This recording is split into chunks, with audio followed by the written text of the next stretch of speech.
If a kid is involved in animal cruelty or even a teenager, they're probably going to be cruel to adults later on. When this presentation is given by Pamela, and she puts up on the screen pictures of animals with cigarette burns, with eyes missing, limbs missing, all through cruelty, the audience just reacts in an unbelievable way that I've never seen. They're yelling at the screen, they're cursing, put that person in jail, hang them from the highest tree. They didn't do this for the women and kids pictures from the first 3 or 4 presentations, but they did on the pictures of the animals.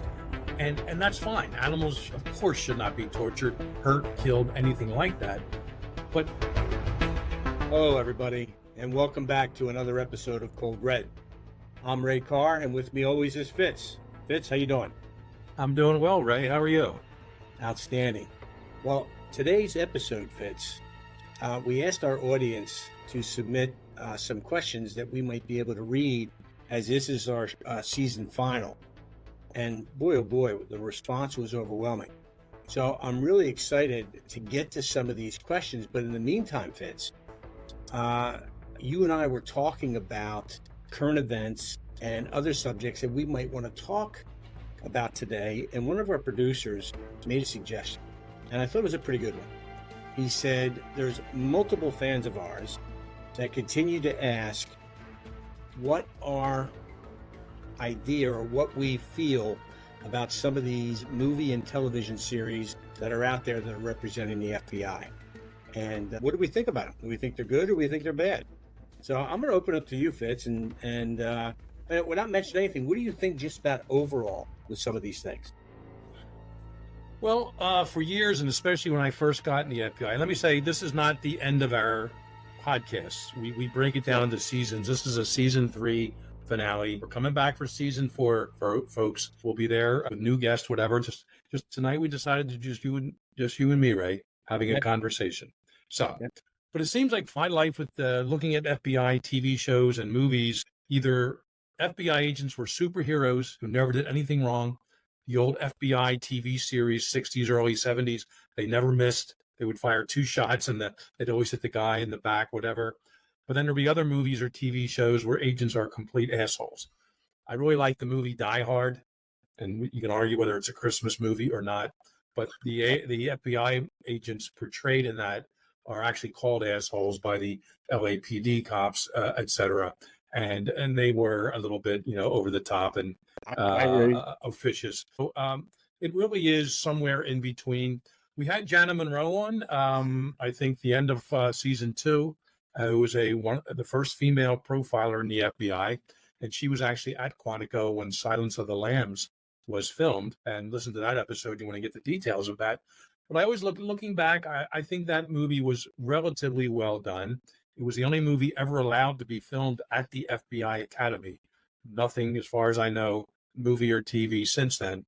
And I think besides the Bureau allowing a rookie agent who's actually still in academy training to go out and, interview the serial killer, Hannibal Lecter, then go hunt for, the other killers or so, that's kind of a stretch.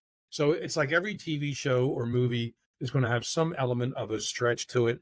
But if they get kind of the jargon and the language right, if they get like the report writing and spending time at a desk and testifying at a trial, which you can't show too much of that, quite frankly, it's boring.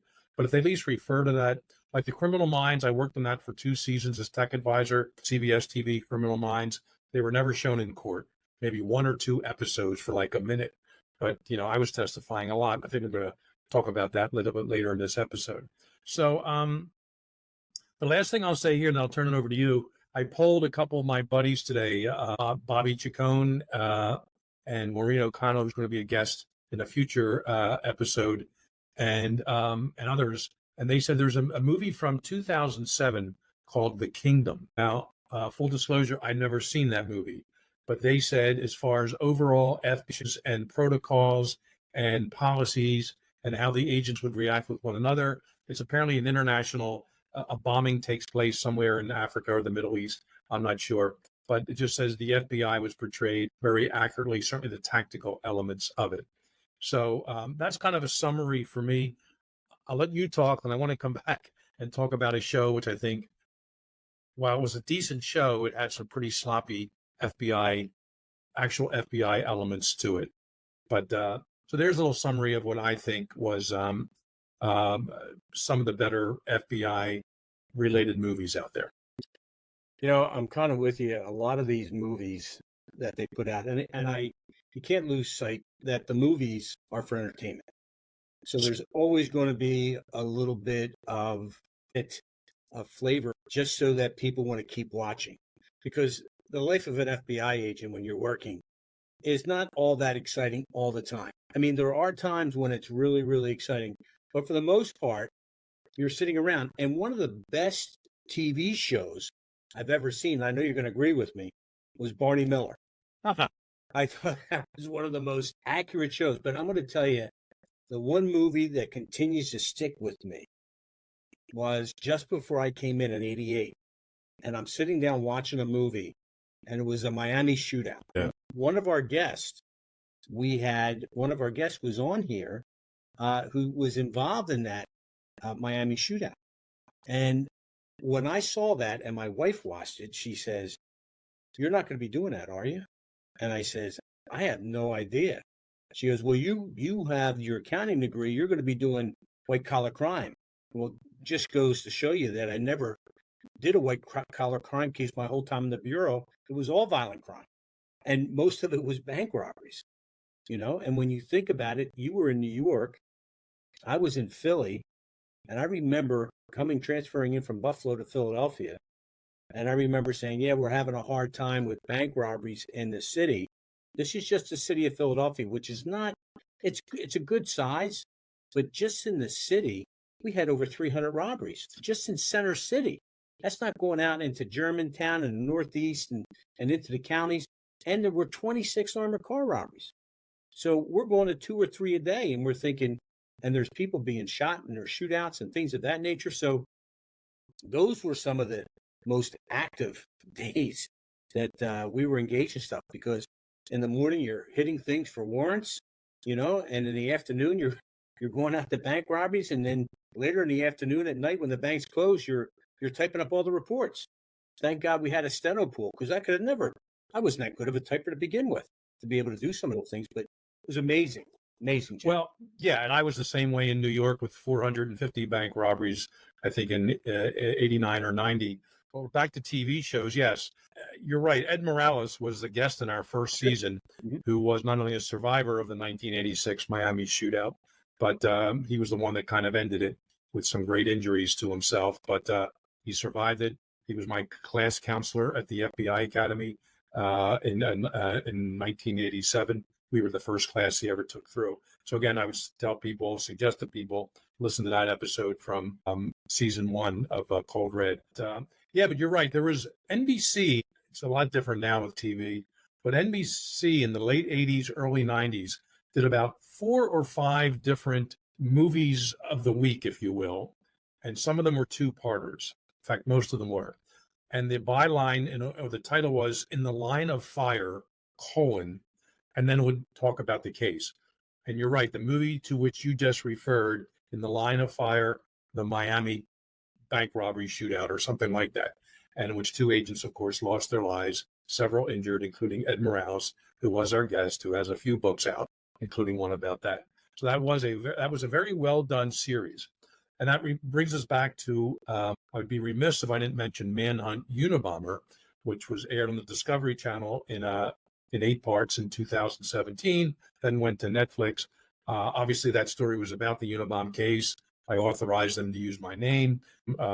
Worthington portrayed me. And they got the FBI tactical stuff, the FBI language, protocols, policies. I made sure they did their best to adhere to that. Now, of course, as you said early on, Ray, these shows are about entertainment. They want to bring in an audience. They want to make money. And there was literary license in Manhunt Unabomber. I've discussed this before. The Fitz character, who's me in real life, never actually interviewed Kaczynski, and that's a main part of the series. Issues like that, movies and TV shows will sort of, get away from reality.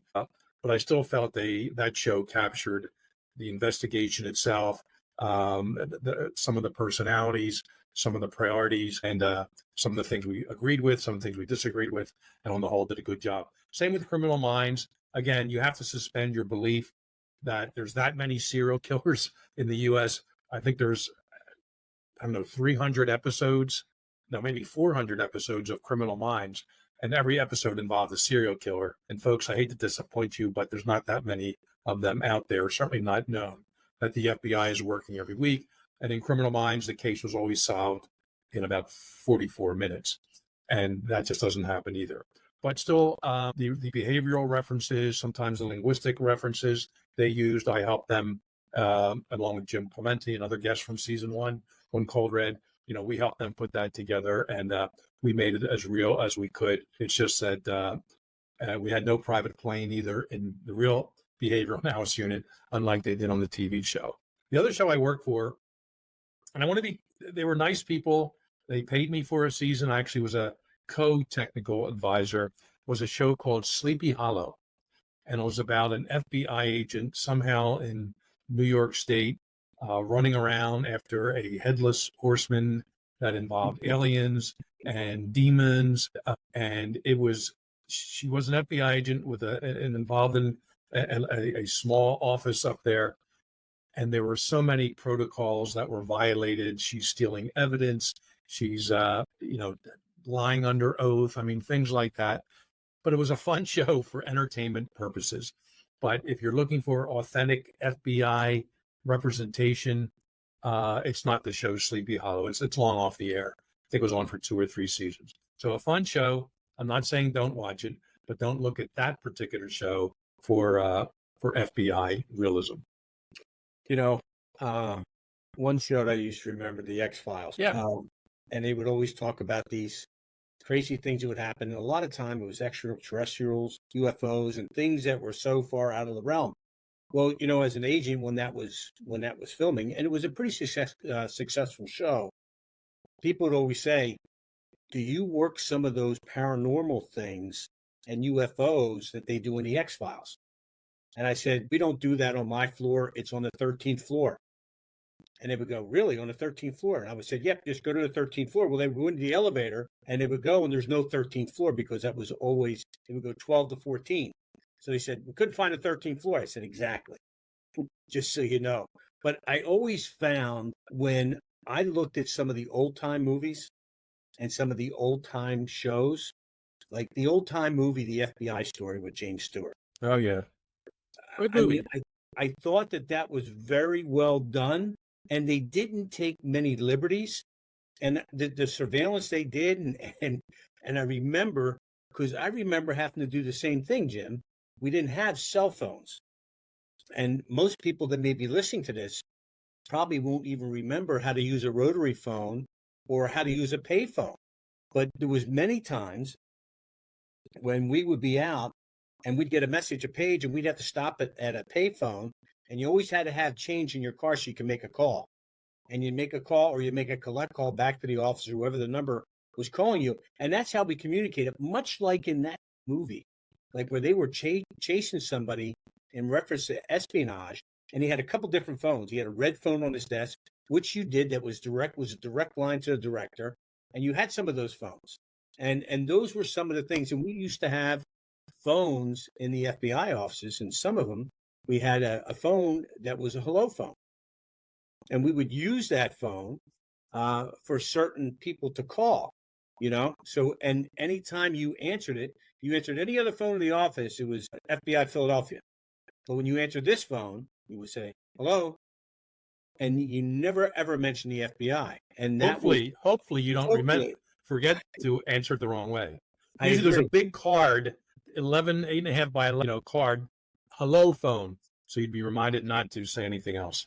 Right. So that was always the type of thing where we were doing something, even undercover. We didn't have cell phones like these undercover cell phones. That was a hello phone. And then eventually they got rid of those.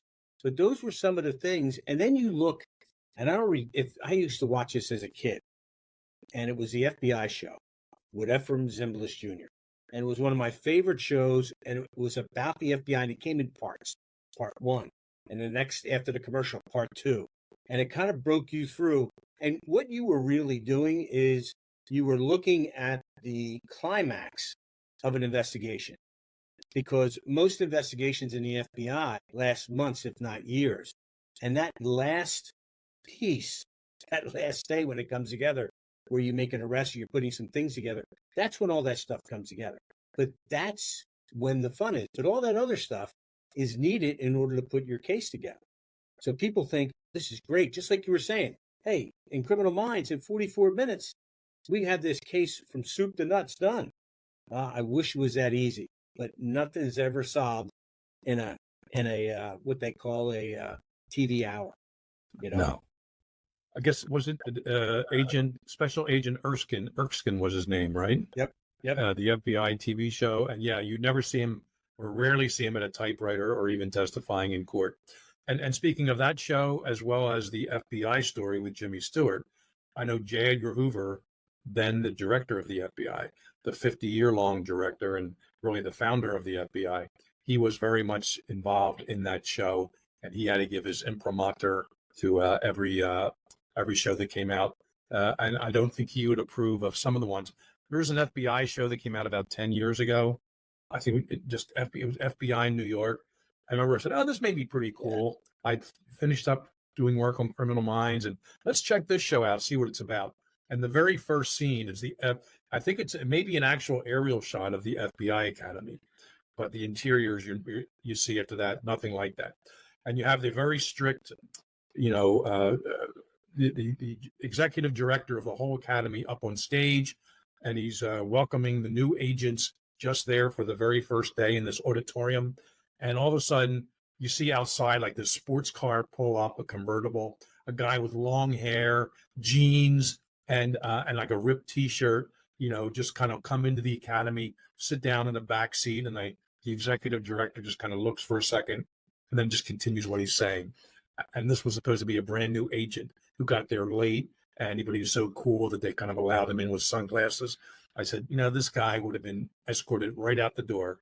For most of the FBI, I'm not sure what it'll be like today. Hopefully that guy would be asked to leave and come back for some other class a month or two later if you don't make it, for the executive director giving his opening talk there. And it didn't happen exactly like that anyway.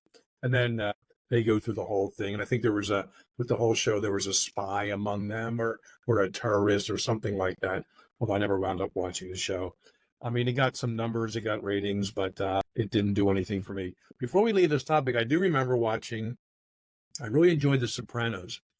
And while the FBI were referenced a lot in the show, there weren't too many episodes with FBI agents being portrayed. But I remember watching it, and I really thought the writers and producer and the director on The Sopranos got it right. The agents weren't like superstars. They were kind of average-looking guys. They pulled Tony along the side. They knew you don't talk to these guys in front of others. You pull them off aside. I know, like after 9/11 happened, Tony was upset about, of course, what happened in New York and around the country. And he was actually looking to cooperate a little bit with the agent. They just had a decent, and I know you talked to mob guys. I did. And, if you get them aside, you just treat them like a gentleman. You're not yelling and screaming. And I always liked in The Sopranos how the FBI were portrayed. Not superstars, not heavy-handed, but they just came across, and they did lock a few of the guys up sometimes. The Sopranos always knew, or Tony and the gang always knew that the FBI was after them. But I think on the whole, they were portrayed throughout that series. So I know that was a question from one of our folks. I hope we kind of gave a let me add a little bit to that, Jim. A summary there. Here's a little bit of a story. In Philadelphia, we had an arrest, and it was a takedown of the Philly mob. John Stamfa, Joey Merlino, and the whole slew of other characters. And I remember I was coming up, I had another hearing, and what they were doing is they had their initial appearances. So after these guys are arrested on an arrest warrant based upon an indictment, so what happens is there's an indictment, and then an arrest warrant's issued by the judge. We go out and we arrest them. We lock them up. They go down into the marshal's holding area, and they're in that holding area until they have their initial appearance. And in that initial appearance, what happens is they're telling them they're kind of finding out what their fate's going to be. Am I going to jail, or am I going to get bail? With all these guys, there was no bail. But I remember coming up, I had a bank robbery initial appearance as well. That was a continuance. And I'm coming up in the elevator, and there's this little old woman in the elevator. She's got to be in her late 70s, early 80s, and she has a walker. And there's a guy in there in a black leather jacket with the hair slicked back. You could tell he was a wise guy. He was one of the lower level guys that didn't get locked up. Let me guess, gold chains and a pinky ring. Exactly. So he described him perfectly. So I'm coming up. He sees me. I have the FBI pin on my jacket, on my suit jacket. And he looks at me, gives me the up and down look. And I look at him, right? Like, what are you going to say? And he looks at this old woman, and he knows her.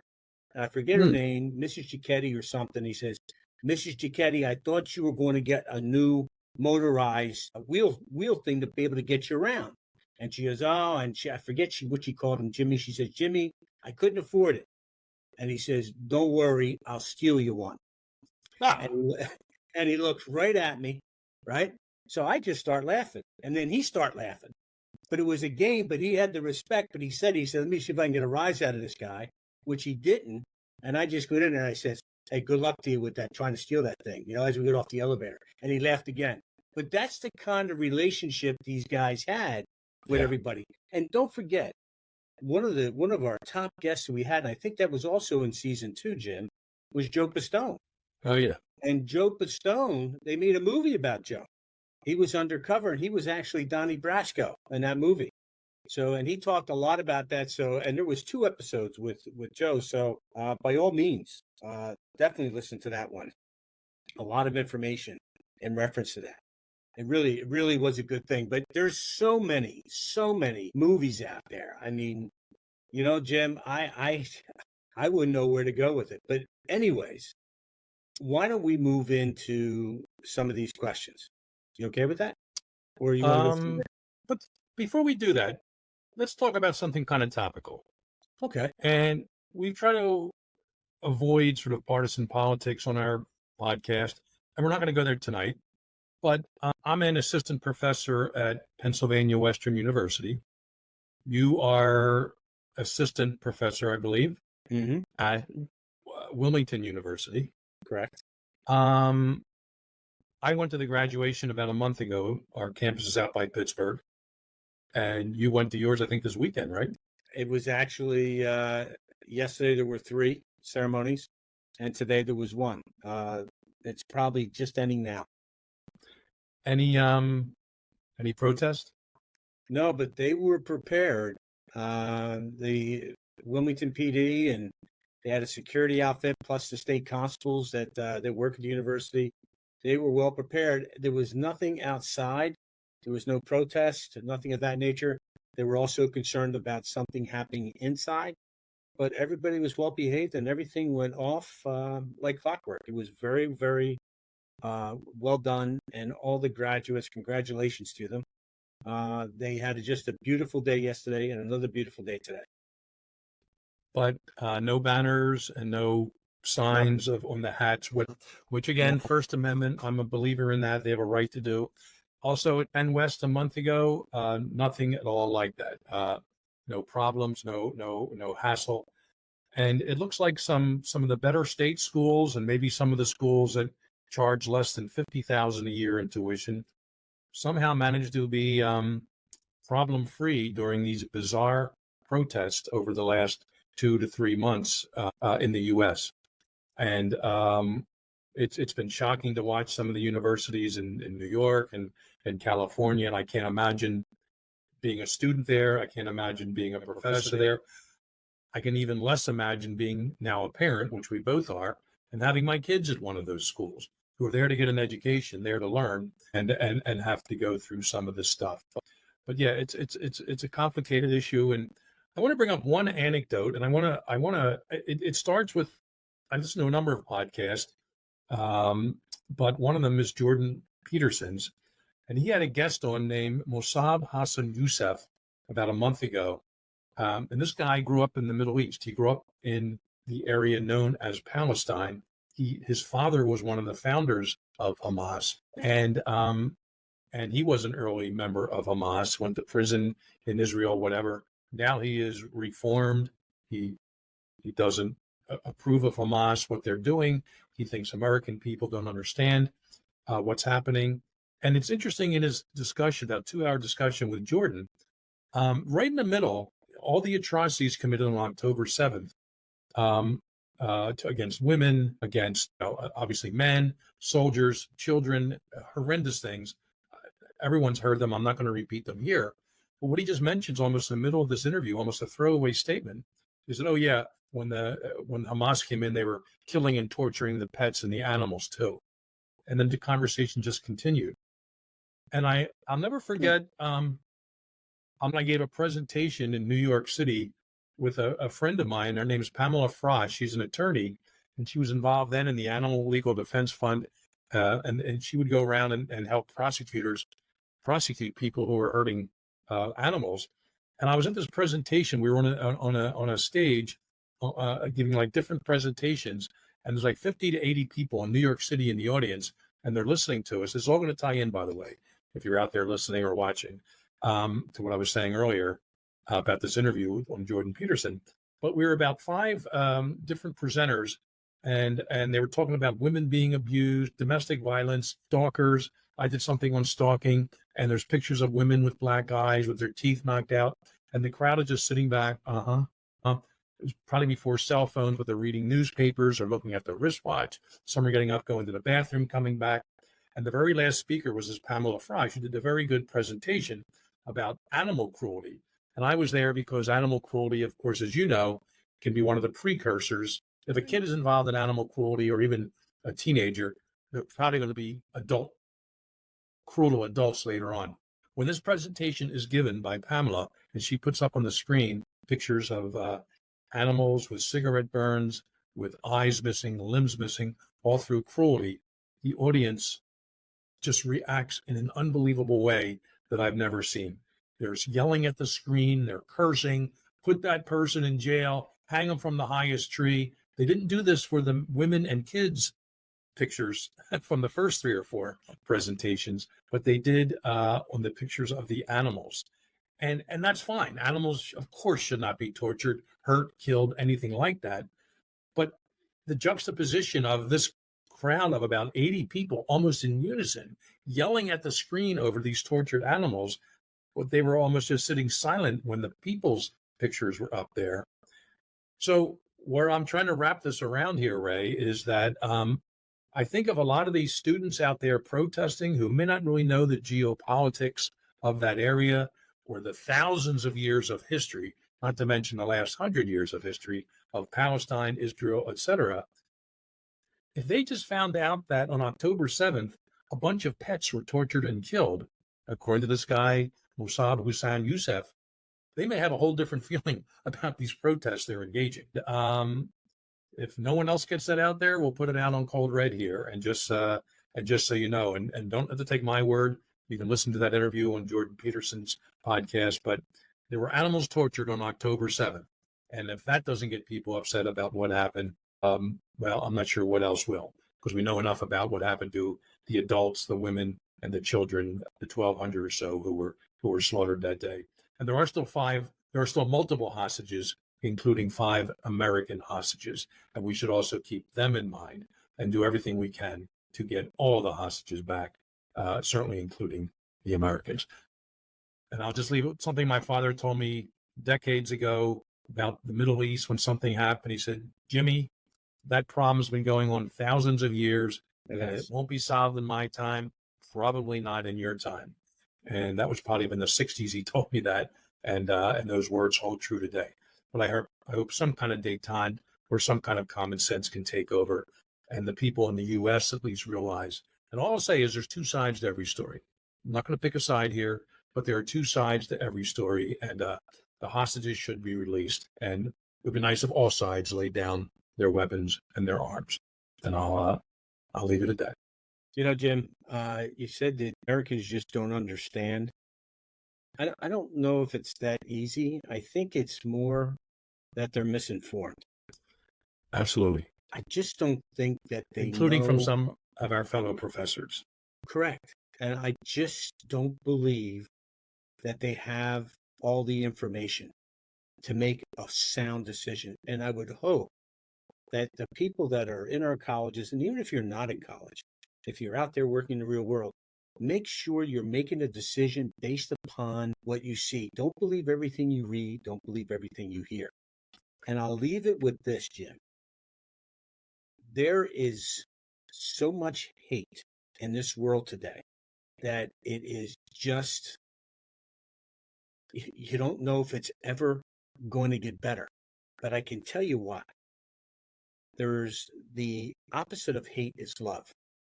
There's 4 letters in hate and there's 4 letters in love. Just think about that. That's all it takes, is take that hate and turn it into love, and you'd be surprised what that can do. You know? And be kind. It's another 4-letter word. That's all you need to do. Just that kindness, and people pay it forward. That's really, really important. That's really important. I wish people would do that. Just that one kind act. You wouldn't believe what that does for somebody. Really, I'm telling you, it does. Well, I admire your optimism, and I know you didn't mean it like it's a switch, go from hate to love. It's not going to work that way. I would like our younger people, especially, to be less controlled by or addicted to social media and one or two sites, knowing that some of these sites are being run by foreign entities or even domestic entities that have less than honorable intentions in what they're doing. And for parents of younger people out there, early teens, mid-teens, do your best to kind of control what they're seeing online. And it's not always the most popular opinion out there that is the one that's correct or the easiest one to follow.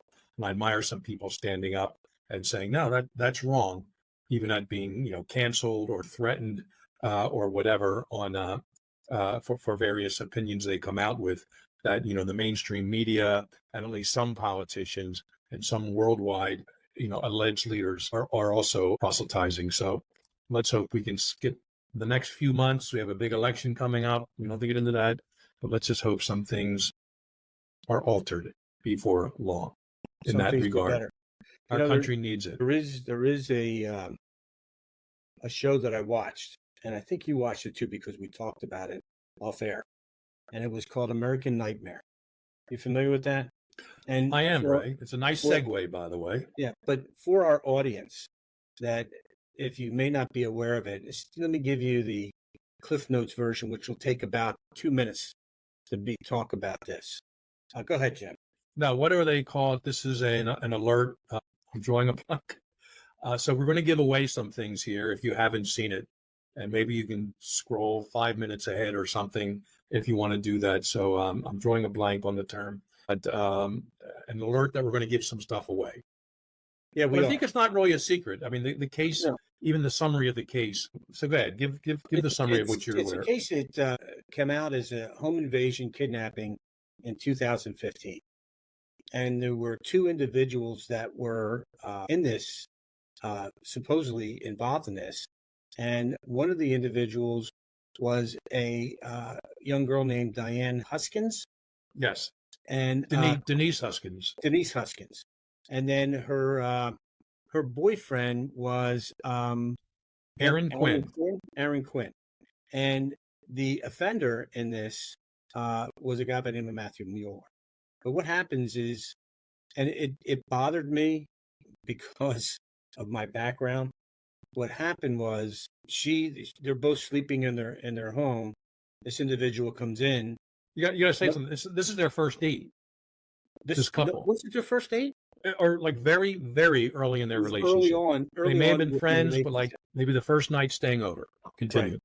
And so whatever, this guy comes in, I don't know if he pre-selected them or what he did, but he comes in, drugs them, puts the girl in the trunk of his car, and leaves and ties the boyfriend up.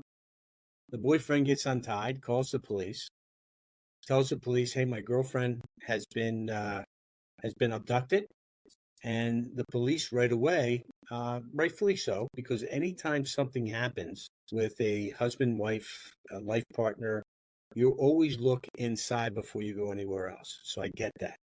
And they questioned him, and they said, "Hey, we believe that you killed Denise and you got rid of her body. Tell us where it's at."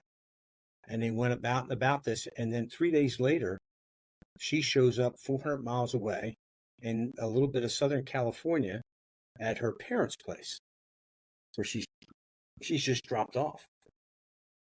And The original crime was in Vallejo, California, which I Right. believe is like northeast of San Francisco. Correct. So 400 miles later, so all of a sudden they think, well, they did this together to create something to get money or whatever the reasons were. But and they really, really hammered them. Not only the police, but the FBI and the media. They buried these poor people. They buried them to the point where it was just unbelievable until another police officer in another state actually kind of puts some things together. And I'm trying not to give too much away, but I was so angry because I thought that the agent involved, the FBI agent involved, had an axe to grind because the girl he was dating used to be the old girlfriend of Aaron Quinn. The old boyfriend. His old girlfriend or her boyfriend was Aaron Quinn. So he was a little angry and he tried to get both of them before his girlfriend. And I believe that Denise and Aaron were both physical therapists. Isn't that correct? Yes, or in that field, yes. In that field. But They met at work, I believe. Yes, that's how they met. But the whole thing what happens is it finally comes to a head and it finds out that they were telling the truth the whole time. But it's a great, great show on Netflix. It really is. Yeah, I would recommend. We haven't discussed too many TV shows. We usually have guests on, and maybe they're talking about a TV show they're going to do, and that's fine. But it's rare that we get into kind of in the weeds a little bit, and we're not going to spend a whole hour on this. Just a few more minutes, maybe. But it was a very well done show, and I vaguely remember it when it happened. I mean, there's so many things that happen, and I'm working cases like I know you are in retirement. And sometimes you just have to kind of put some stuff to the side. Vaguely remember a woman kidnapped, and then you hear nothing, and then you hear a few days later, oh, they think she was involved in it with their boyfriend, some kind of money making deal, and then you kind of lose track again. The next thing, no, someone is arrested for it. But let me say this again up front, and I've said this in depositions, I've said this in public many, many times. For ransom, for profit kidnappings are so astronomically rare, statistically speaking, rare in this country. They just don't happen. And that's what this was. So, they had the Lindbergh kidnapping in the 1930s, Frank Sinatra Jr. In the 1960s. I believe one of the heirs to the Coors beer company was kidnapped also in the 60s. But other than those, which were all failures, everyone got caught. The Lindbergh baby was killed, of course. There's human trafficking involved. I get that. There's kids taking for sexual purposes. I get that. But actual taking someone, holding them in a hidden place hostage, and asking money for their return is so rare. So I get it when the officers in Vallejo first sat down with this guy, the boyfriend, and he's telling them a story, which sounds kind of far fetched. So I was sympathetic or empathetic, if you will. And I understood them drilling down on this guy and really trying to get the information out of him and try to catch him in some inconsistencies. Unfortunately, these interviews were recorded, not just audio, but video. So it was nice to watch that. And I'm thinking, what would I ask next? Or how would I answer next if I'm this guy? The cops did their best, a good cop, bad cop. I get that. But at some point, especially when she's released 400 miles later, or away about 3 days later, something wasn't. You had to start saying, all right, what do you do in those cases, Rand? I know you know this. You keep an investigator or two looking into this couple and get their phone records, get their banking, all that stuff. But you got to put a few other investigators on the broad scope of the whole thing. And that's where they made a mistake and didn't do that, or at least didn't do it very well. And as you said, it took months later, maybe almost a year, before other agencies are involved and they're calling Vallejo, and who at first didn't even really want to talk to these other investigators. And finally, it all came together as the end of the series will point out. But it was a rare case, but it wasn't. Yeah, I won't give too much away, but it just wasn't. But this guy, you mentioned his name, the actual kidnapper who didn't know these people. This was a stranger for ransom kidnapping for $8,500. And that should have been a clue right up front to the Absolutely. investigators. Either if they are making, the couple is making this up, they don't know what they're talking about because the amount is so low. But if they do know if it is an actual for-profit kidnapper, that's a factor too, that there's something not right mentally here. And it has to be approached from that perspective too. And it eventually was put together. But folks, yeah, Ray and I, we work on our own TV shows, and we have some things out there pending right now. We had nothing to do with American Nightmare, but I'd say if you would like to look at a case where eventually things went right, and there were no arrests to the Vallejo PD's credit, but a lot of public shaming and public accusations, which never should have happened. And that's really the biggest mistake when I watched this whole thing. They had their PR guy, the chief of police, whatever, put some stuff out there that really denigrated and besmirched the victims of this case, the man and the woman victim. And if they just kept that stuff quiet, they could have still worked things internally, even if they did suspect the two of them. But then eventually it would have come out where it came out. So a well done series. And folks, I would say, if you like Cold Red, I think you'll like that series. Nice to get one of those guys on Cold Red. Let's reach out for them. Let's reach out. Here's the thing, and I'll throw this one little piece out to you guys. The police made a mistake early on. They took Aaron's phone, and in order to preserve it, they put it in airplane mode so that it would preserve all the data in the phone. Well, the bad guy who kidnapped Denise, he's trying to call Aaron so he can make the ransom demand, and he's not able to do that because every time he does, it goes to voicemail. It's just like it's not picking up. So eventually he says, "To hell with this," and he just cuts her loose. Yeah. But there was nothing, no message or anything of that nature because he didn't have any other number to call but that number to Aaron. And for $8,500, Jim, you're so right. That should have been the first clue. Who kidnaps somebody for $8,500? First thing I'm going to look at, who needs $8,500 to pay off a debt or something? First thing I'm thinking of, but unbelievable. But we'll leave that to you guys to be able to, our listeners, for you to go and listen at. There's another thing that came out that you and I were talking about earlier, the Menendez brothers. I'm going to turn that over to you, Jim, and I'll give my piece at the end with it. But why don't you kind of share with our audience I think it came out today or yesterday, Jim? That I saw it, yeah. We're not going to spend too much time here. For the record, neither Ray nor I worked this case or anything to do with it. Some of the BAU folks may have interviewed them over the years.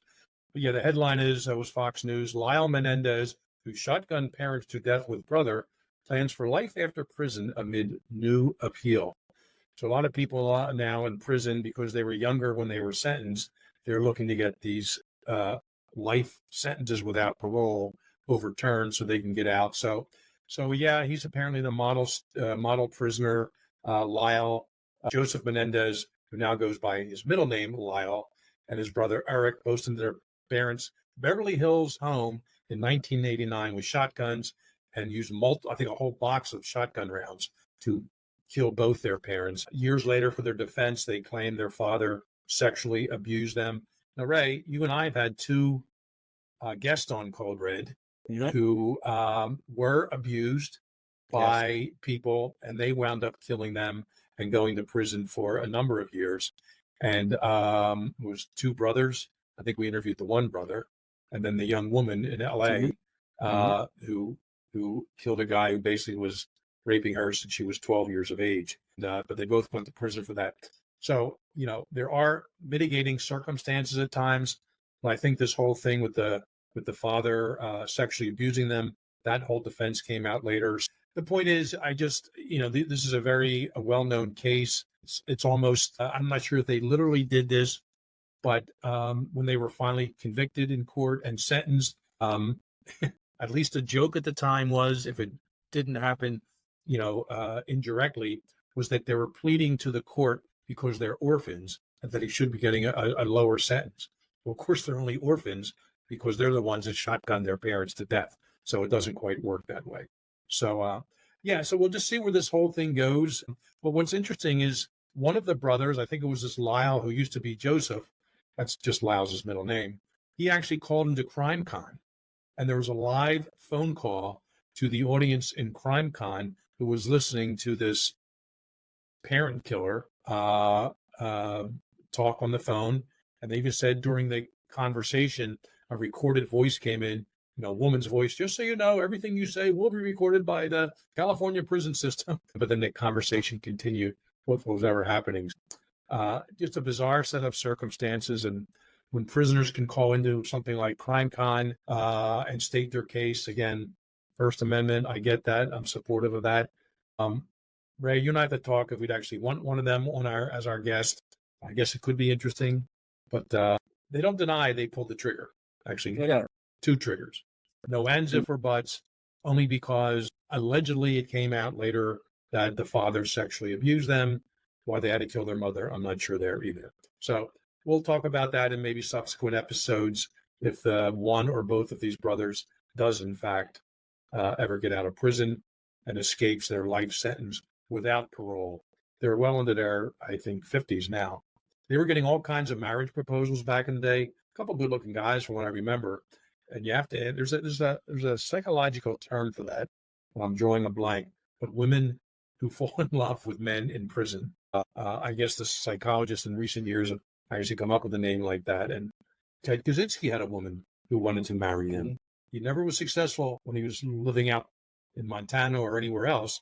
Then he goes to prison and he has at least one woman fall in love with him, but she actually died before they had a chance to. George Costanza's like that from Seinfeld. That was an excellent episode. There you go. Then once she got out of prison, the relationship didn't work anymore. Exactly. Funny how that works. That was a good one. But Jim mentioned CrimeCon. And for our listeners that don't know what that is, CrimeCon is a kind of like a symposium. Public sector, for-profit. Public sector, for-profit, for all of the podcasts that occur within the United States or all over the world for that matter. Well, no, hold on. Podcasts can go there. Correct. CrimeCon doesn't sponsor them or... No, they don't. They do their own. They set up tables. Guest speakers. Yes. Guest speakers come in. They have these different things. As a matter of fact, I submitted something a little late. I submitted it, I guess, in February, March for the one in June to talk about a case that Jim and I worked. But they didn't, they said no for this one because they had everybody, but asked me to reapply for next year's. So we'll see where that takes us. But Jim, I hope they don't get out. I hope they never get out of prison. But you can never tell. I mean, life doesn't mean life. Death penalty doesn't mean a death penalty anymore. What are you going to do? Well, if somehow their parents can come back to life, maybe I'd consider the brothers getting an early release. But until that happens, I think differently. Ray, we have some other questions from our guests. Do you want to get into a few of those? Great. Let's go. Our first question is from Leah Pietrusak from Chicago, Illinois. And Leah's question is a two-parter. I'm going to throw this out to you first, Jim. As a kid, what did you want to be when you grew up? Leah, I had no friggin' idea. And once I got into my teen years, it actually bothered me. And that's why I wrote my first book in my memoir series, A Journey to the Center of the Mind, Book 1. I was just taking the reader through what my life was like and what actually steered me into a life of into the criminal justice system. I really was confused, not in a bad way. A lot of people are, of course, when they're young. And I went to Penn State, and I was an English major, psychology major, and finally, what's this? Law enforcement and corrections. I've always kind of been interested in the criminal mind, whatever. I took a criminal psych course when I was still a psych major. I said, you know what? I'll get this degree, maybe be one of my professors or a probation officer. Yeah, I'll be a probation officer. That's it. But then jobs were tight in the mid 70s, applied to some police departments, wound up being a police officer in suburban Philly, 11 years after that, FBI, and that's my career. If you go on YouTube, Fitzgerald, TEDx, I give about a 12-minute talk on that stage of my life and what are some influences. And I think a lot of young people, it is a confusing time. You don't know what you want to be. But I think what it comes down to is find something you like doing, find something in which you have an interest, as long as it's legal, and then get someone to pay you for it. I guess with YouTube and being an influencer now, you have a lot of choices there, but not everyone makes the hundreds of thousands of dollars or the millions of dollars. So pick up some kind of skill trade, nothing wrong with the trades. You can get, electrician, plumber, something like that. You want to get a degree, that's fine too, but kind of know what you're going to get into and have a degree that's, the first half of liberal arts can be fine, but make sure that the second part of that undergrad degree, or certainly a graduate degree, is actually something you can apply to the real world. So, Leah, I did not know what I wanted to be. If you'd have told me when I was 15 I was going to be a profiler, I'd say, excuse me, that term hasn't been invented yet or coined yet. But law enforcement, me, FBI, I watched that TV show. I'm not so sure about that. So a lot of that is in my first book and the influences I had from older people in my old neighborhood. Some of the older kids became cops, and we'd meet them after a 3 to 11 shift, have some beers. I just thought their stories were fascinating. So, Rand, that's a summary of kind of me not knowing what I wanted to be. Answer, Leah, to your life story. Leah, I'm going to be honest with you. I'm totally opposite of Jen. I always knew I wanted to be a cop. My uncles were cops. My cousins were cops, all Philadelphia police officers. I knew from the time I was 5, 6 years old that that's what I wanted to do with my life. I'm one of those lucky ones that always knew that. And the funny thing is just because you want to do something when you're younger, you don't always get to do what you want. I'm one of the lucky ones.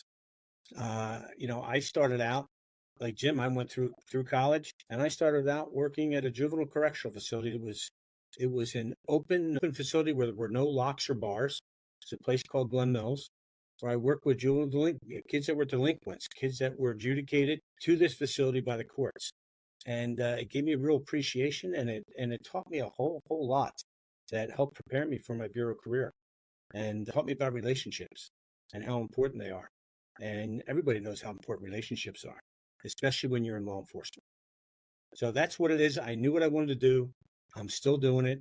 I'm like a little kid in a candy store, Leah. I'm having a great time. And I'm well into retirement, but I'm still not sure what I want to do next year in terms of it's not about money anymore. And actually it never was. And I have some friends that made decent money in the private sector, but they would tell me secretly I always hated my job. But they had boats before I did, or a second home, and that's nice vacations, that's fine. I wanted a job that I enjoyed doing. And while if you read my second book, I was engaged in there's some political BS I was going through at my police department. But other than some of that stuff, I really never had a bad day at the job. Now, again, agents being killed, police officer friends being killed, they were very difficult days. But in terms of the job itself, I really enjoyed every day of it. Ray, related to that, Leah had a second part to her question. I'll ask it to you. Okay. Is it hard for you not to bring, in past tense, was it hard for you not to bring your work home when you're dealing with such heartbreaking situations, or is it just omnipresent? One thing that my wife always said to me, my wife of 42 years, God love her for hanging in there with me. Right. But, and my kids also said it too. They said, Dad, one thing we can always say is you never brought the job home.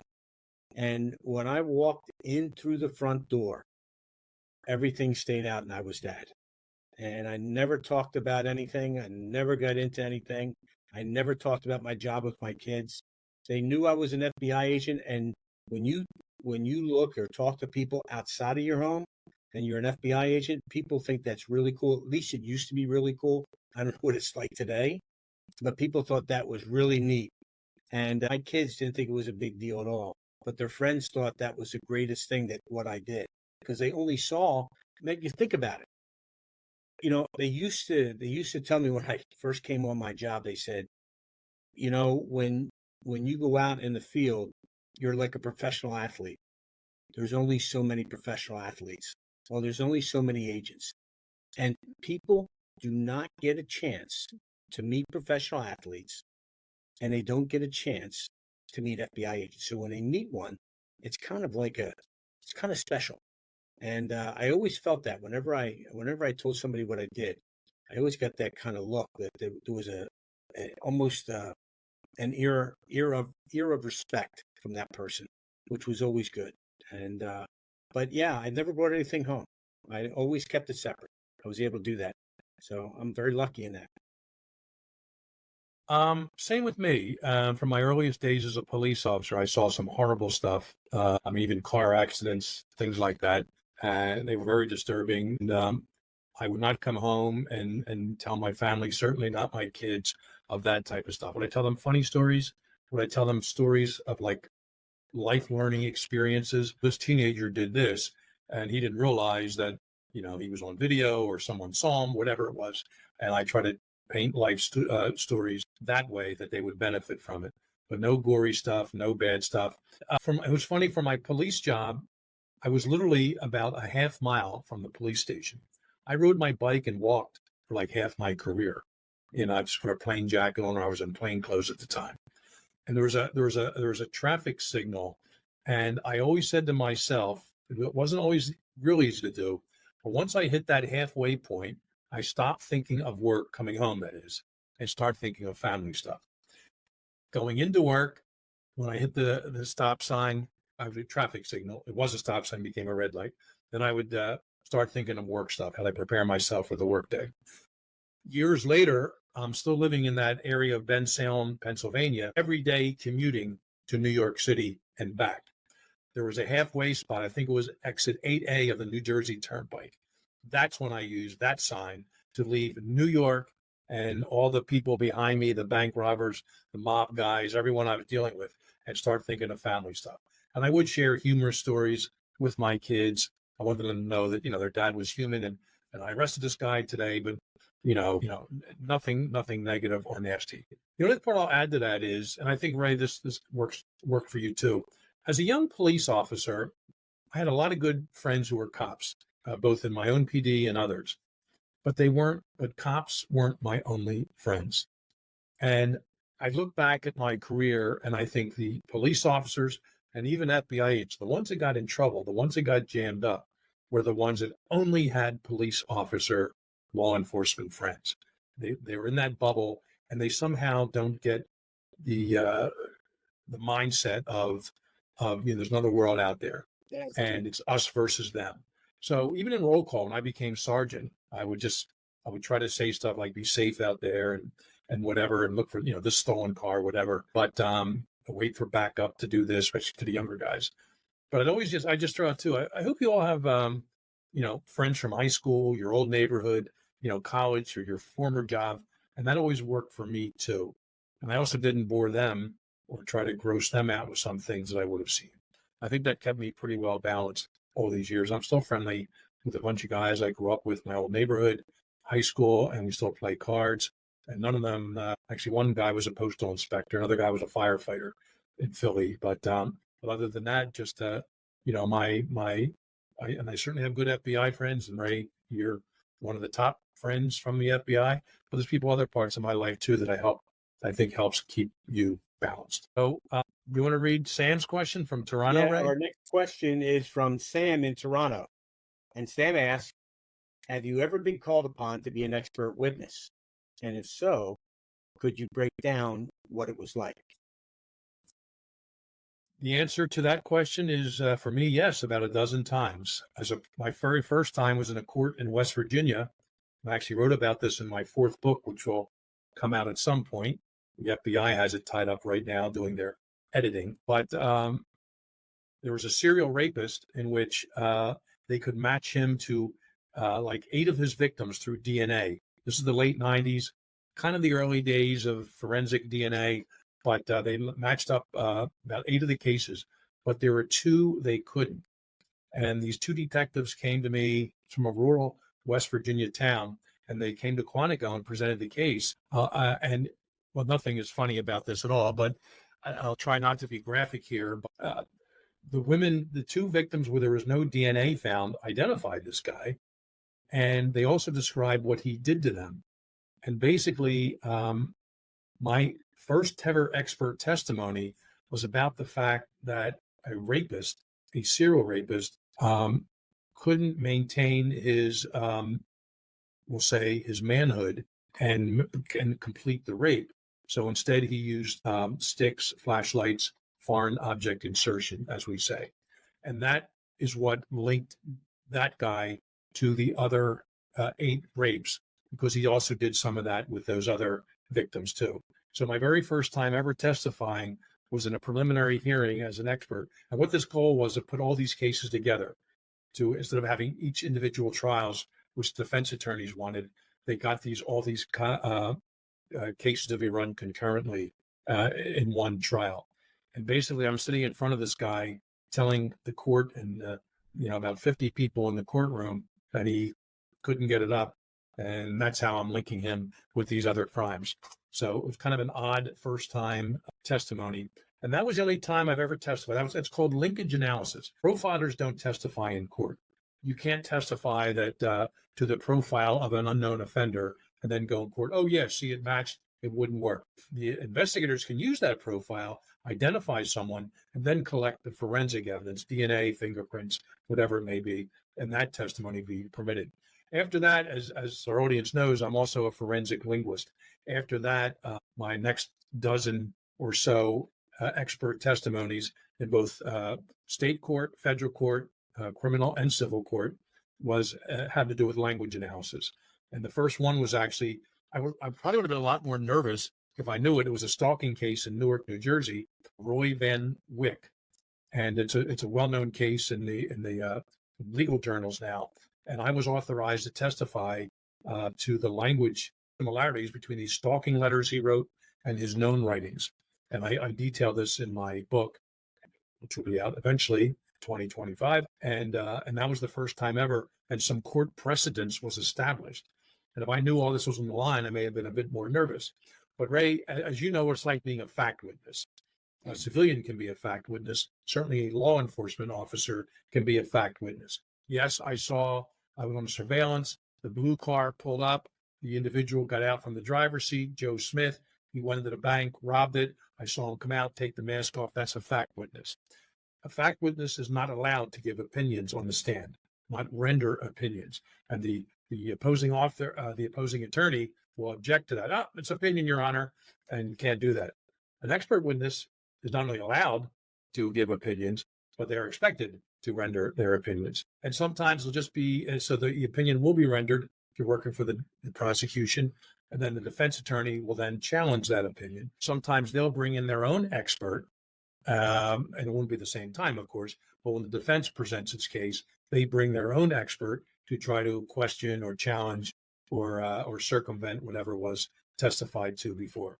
So, yeah, it's a challenge. I've done depositions first, then criminal trials. I've been told about a dozen times that I was going to court, absolutely get ready the next month to testify, and then through discovery, the defense attorneys get my forensic linguistic report. They read it, they take it to their client, the defendant, and they say, "Yeah, we're gonna plead out. We don't think we can beat this linguistic language." And I always felt, I'd love to say I have 25 different testimonies under my belt. I'm using air quotes if you're just listening, have 12. But there's literally been about 10 to 12 other cases in which my report really just sufficed in it being a guilty plea. And Ray, remember the stalking case in Australia with our yes, with Dean McDonald and the detective? That case was all ready to go to trial, and a few weeks before they got my report, and they decided to plead out. Great police work there too. It wasn't just me, and not in any of the case, but that's my experience with expert testimony. It can be, it can be difficult. It can be tricky. You better know your science. You better have a background that supports it, and you better, in your analytical skill set, better be up to par with the various methodologies out there, or the methodology you use has been proven time and time again, and the results are at the 100% level, which, quite frankly, in my cases in which I've testified, we are there. So that's me. Ray, throw it back to you. Well, not as my expert witness testimony. I've only in 6 occasions where I've done it. Twice in federal court on behavior, and then in state court, I went in as an expert in reference to gangs, in reference to robberies and bank robberies, and talked about linkage analysis and talked about MO. And the thing that Jim didn't mention is that prior to the first time that I did this in federal court, I had to submit a CV. And I submit a CV, and what that is, it's a curriculum vitae, kind of like a resume, but it gives everything that you've done, all the training you had. And then what happens is the defense attorney gets a chance to look at that. And if they disagree that you're not the person for this, what they'll do is try and qualify you. Or a lot of times the prosecutor will try and do that if there's a question. If there's no question from either the prosecutor or defense and the judge, sometimes the judge will ask you a question. And if the judge doesn't, then he qualifies you. Once he qualifies you the first time, it's very hard not to get it done again. But it's not automatic. It's not automatic the next time. That's correct. You still have to go through the process. It's difficult once you're in. It's like once you're in that club, it's a lot easier to get into it again. It's hard to get into it the first time, but once you get in, it's good to get in. And once you do it in federal court, state court is a lot easier. But it kind of makes you feel good when you're able to do something like that. And Jim's right. I've had the opportunity, and so has Jim, to not only provide information as a fact witness, but also as an expert where I offer my opinion. And I always thought that that's good when people ask you your opinion, because as a fact witness, as an agent, and everything we've ever been taught is you never, ever discuss your opinion. Ever discuss your opinion. Yeah, and there Sam. We're not going to bore the audience with the different types of rulings over the years. That the experts, you don't have to have a PhD to be an expert. I always like to refer to the movie My Cousin Vinny, where his girlfriend just happened to know about cars, and she's testifying to the tire width or length of the tread mark, something like that. And even Legally Blonde, there was an expert in there who knew all about hair issues and things like that. So, but there are different legal aspects to that. So yeah. So and I cover about 8 of those different cases in my in the 4th book coming up. Just so happens the question being asked. I'm going to save this one question from Kelly until the end, Ray. But let's go to this one. Maybe we kind of asked this a little bit, I think, but Chef Quad Low asks, I'm not sure where Quad Low is from, but how do you balance your work and family life? Any kind of compartmentalization? I think we touched on this a little bit already, but we did. But I'll just reiterate again. When I walk in the door, family's family. Yep. There's a lot of times I'm going to tell you when I walk in and the phone rings and I'm walking back out. And I know that's happened to Jim too. All the time we're getting called out. That's the one thing I don't miss about my job is finally getting home and sitting down. But what Jim said something that I thought I would say we got to this question. He would said most of the law enforcement officers that get in trouble is because they don't have any friends outside of law enforcement. And he's so right with that. But what happens with people like me and Jim is that we got so tied up that when we were done, we came home and we had our family. And that family kind of, it really helped me. Sure. Having a family helped me because I had something to come home to. And then my relationships with my children, my children's friends parents, school activities, all those things help make me more well-rounded, help make me a better parent, help make me a better FBI agent. I mean, all those things I think were really, really important in kind of forming who the heck I am today. And same here. I know you were a coach of the kids. I was a coach with my kids, and I went to Quantico. Things changed around a little bit for me, but yeah, every summer kids with me, and I'm still doing coaching when I can or assistant coaching. Yeah, family. Yeah, keep friends. Have different sets of friends, not just in law enforcement, but family has to be the key to all of that, and they're kind of the anchor in that regard. So, Chef Quad Low, I'm not sure what you cook or where, but that was a good question. Thank you. That's a good question. Thank you for that, Jeff. And Ray, there's a Kelly from Jupiter, Florida, who asked, what is the ideal pair of aviators? Amelia Earhart and is that what she's talking about? Someone else? Maverick, baby. It's Maverick. I was going through them. There's two of them. Well, first of all, and you're letting me do this. Kelly from Jupiter, Florida, happens to be my daughter. I knew that. And I know you knew that, Jim. When she was younger, I would take her sometimes and I would take her, show her some of the places I work because she was always interested. We'd be driving back and I always had these sunglasses. They were purple. And it looked like they were purple that I had on. Guys would joke around with them. And when I finally got rid of them, they said, well, we're glad you got rid of those purple sunglasses. But Kelly always teased me about the purple sunglasses, and her friends did too. So that's why she kind of brought that out. But I called her tonight and I says, hey, look, do you have a real question? And she goes, yeah, I do. I want to know what you and Jim think. It's a two-parter. Where do you believe is the most dangerous place to live in the United States? Oh. And where do you believe is the most dangerous place to live in the world that has the highest crime rate? Oh, and I said, well, you could Google that. But I says, if good you questions. Look, they are. If yes. you look where you live, Kelly, where you're at, I'm going to say Miami is a hotbed of criminal activity. If you look around to where you and I are, Jim, Baltimore is very high. Detroit has a lot of crime. Look, one of the areas I ran a violent crime task force was in the city of Chester. If you look at the city of Chester, they had about 28,000 people at the time back in the 2010s, 2005s. And 8,000 people, they were having somewhere in the area of close to 60 or 70 homicides a year. If you put that on the same scale as a Philadelphia, the homicide rate in the city of Chester would be about 1,100. So it was a very, very violent. That's just homicides. You're not talking about that's all the Chester, other Pennsylvania, by the way, a suburb of Philly. Correct. Suburb of Philly. So you got St. Louis is bad, Kansas City's bad, Little Rock, Arkansas. And it seems that when you go south, things get a little bit worse. But then you say, well, not really. St. Louis is not south. Kansas City is not south. Chicago. But if you look at the top 10, I don't know if Chicago's there. I don't know if New York's there. I don't know if Philadelphia's there, but they should be. They're all bad places too. Philly, Chicago, LA, all these different places. So, when you look at that in the United States, what's your thoughts about the United States, Jim? Well, I love the United States, but I know for this question, I think Oakland, California is having a lot of problems right now. They are. And you have to look at any of these cities where the businesses are leaving. And if businesses are leaving and the streets are shut down at night, that's a place you do not want to be at night.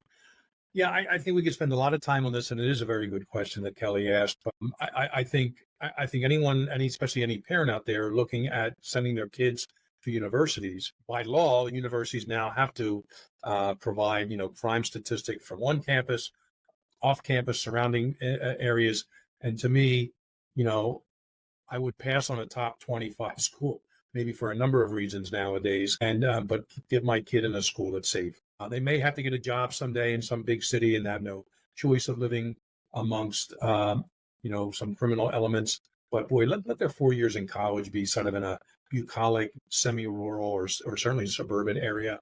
So that's just for that. And I'm not sure how I would answer. You'd have to look at some sheriff, around the country. What are the safest cities? Yeah. There are some out there, usually smaller towns, and maybe with a sheriff with a strong presence who has a good relationship with the district attorney. And when someone commits a crime, they get prosecuted. And if it's a bad crime, they go to jail. You're not seeing that in many of these large cities nowadays. And anyone I know that goes to New York, I said, when you're in the subway, keep your back against the wall. Don't make eye contact with anyone. Just, walk away from people if you have to.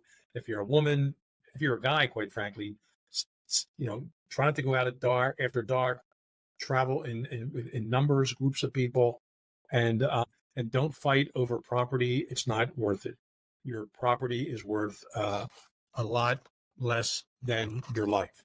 And it's just not worth it. People will stab, stab and maim and shoot without even thinking twice nowadays in some of these large cities. So folks, just use common sense in that regard. When you look at the most violent cities in the world, South America is always Oh yeah, and there yeah. Venezuela, Honduras. Look at Haiti in Central America. Um, Although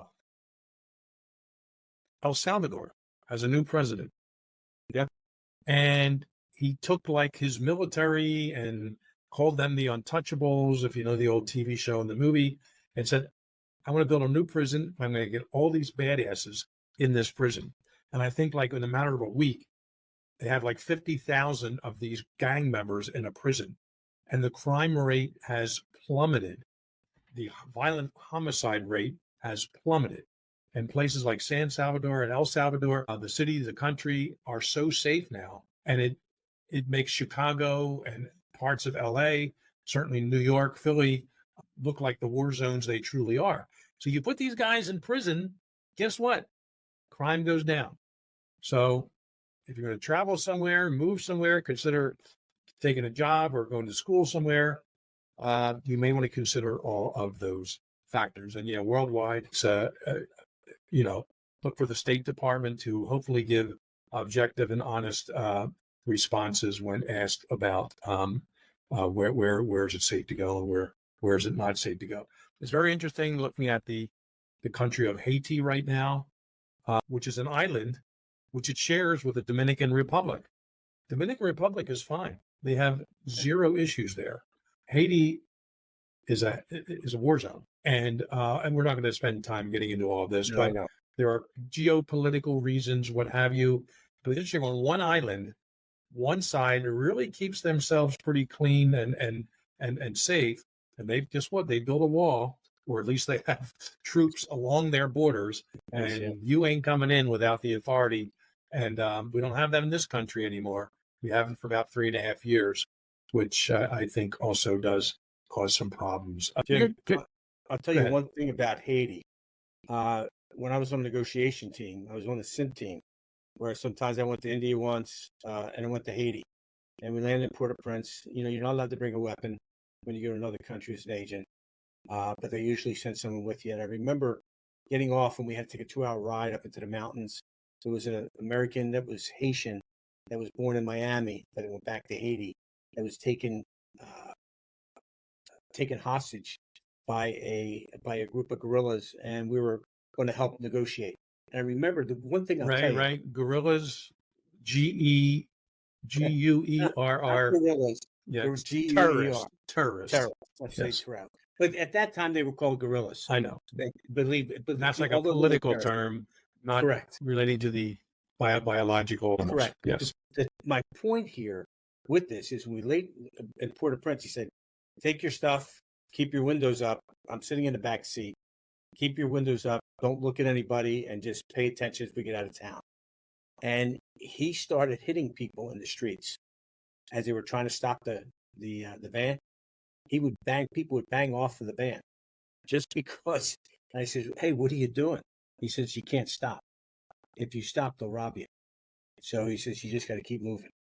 I've been to India with that, and then this, I'm thinking, my God, I was floored. I said, well, I don't know if I really want to travel too much more with some of these things. But it was, it's scary when you go someplace that you don't have any idea of what's happening. I always looked, when you look at the crime rate, when I was in Philly, I'd go anywhere in the whole city. I was not afraid to go any spot because I felt very comfortable in my surroundings. Well, you're carrying a gun too. Well, I was carrying a gun too as well. But when I first started working in the city of Chester, I had no idea where I was about. A little bit of an uneasiness feeling, and I was still armed, So it took me a while to get a feel for the area where I felt comfortable. But initially, I was always kind of with a couple cops doing my thing here. So it's, violence is anywhere you go. So just always, and Jim said this earlier, always be aware of your surroundings. It's really, really important. let's wrap this up, Ray. Okay. Always great talking to you. No guests this time. Before we go, I want to give a shout out to two of my students, graduate students from Penn West University, who graduated. I saw them last month at the ceremony. It's an online course that I teach there, so not every student is right on campus. But I want to say hello to Luna Kim, who serves our country in the military. Thank you for your service, Luna, who's a proud graduate with a degree in criminal justice, but with a forensic linguistic sort of minor. And also to Amanda Grant, who works for an alphabet agency in Washington, D.C. She actually, Amanda, was the recipient of the James R. Fitzgerald Excellence in Forensic Linguistics Study Award. Yes, that is a real award. I'm so proud to have it named after me. It wasn't my idea. The Penn West folks came up with the idea. So Amanda, congratulations for being the recipient of that award. Luna, again, it was great meeting both of you in person at the graduation, and all the graduates of Penn West University who I helped through that program. So I wanted to make sure I gave them a shout out. Any shout outs for you, Ray? Not tonight. Okay. Well, with that in mind, I want to thank everyone for tuning in and submitting your questions. Without our fans, we don't exist, and it's always a pleasure to answer your questions throughout the season. So feel free to submit them to our website and social media platforms. Season 4 of Cold Red is shaping up with some new, interesting guests and thought-provoking subject matter, just like tonight, Ray. We're looking forward to sharing some of these incredible stories with you. I want to thank Rick Schilling, our music director, who gives us the intro and the outro. Rick, thanks to you. Ray, why don't you thank our two producers? Take us out.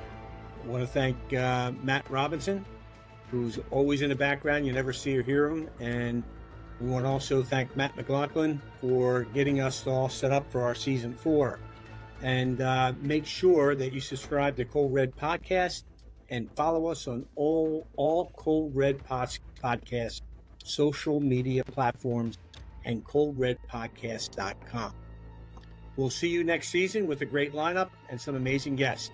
Until next time, stay safe and be aware of your surroundings. It just might save your life. Take care, everybody. Goodbye.